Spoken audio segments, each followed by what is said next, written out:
ఓబన్న మన తెలుగోడు.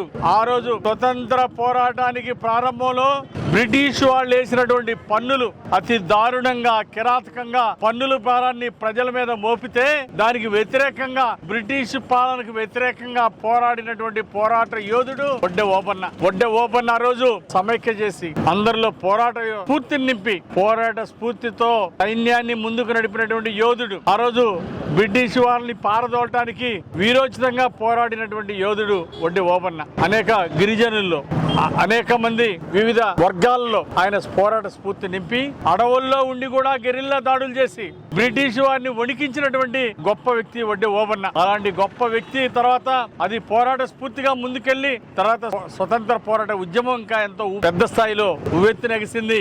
ఆ విధంగా పోరాట స్ఫూర్తికి ఓబన్న నాంది పలికారు. ఆ విధంగా ఓబన్న చేసినటువంటి కృషి, స్వతంత్ర సమర యోధుడిగా వారు చేసినటువంటి త్యాగాలు ఎప్పటికీ మర్చిపోలేము. ఈ సందర్భంగా వారికి జోహార్లు అర్పిస్తూ ఈ రోజు ఎన్డీఏ ప్రభుత్వం ఓబన్న గారి జయంతిని ప్రకటించడం ఎంతో అభినందనీయం. ఈ రోజు రాష్ట్ర వ్యాప్తంగా వడ్డే ఓబన్న జయంతి ఉత్సవాలు ఘనంగా జరుగుతున్నాయి. ఈ సందర్భంగా వడ్డే ఓబన్న అభిమానులందరికీ కూడా నేను అభినందనలు తెలియజేస్తున్నా. అలాగే వీరి పోరాట స్ఫూర్తిని ఈ రోజు ఆదర్శంగా తీసుకొని రాష్ట్రాభివృద్ధిలో భాగం పంచుకోవాలని ఈ రోజు వడ్డే సోదరులందరికీ కూడా నేను పిలిపిస్తున్నా.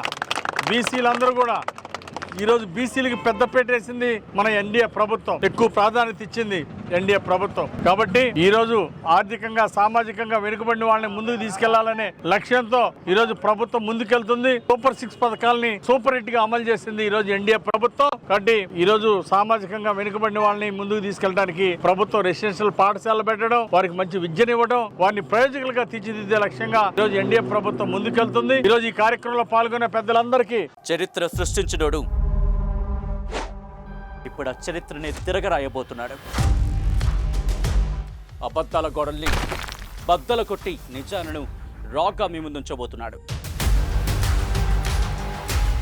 నిజమైన వార్తల కోసం వెంటనే డౌన్లోడ్ చేసుకోండి రా యాప్ని.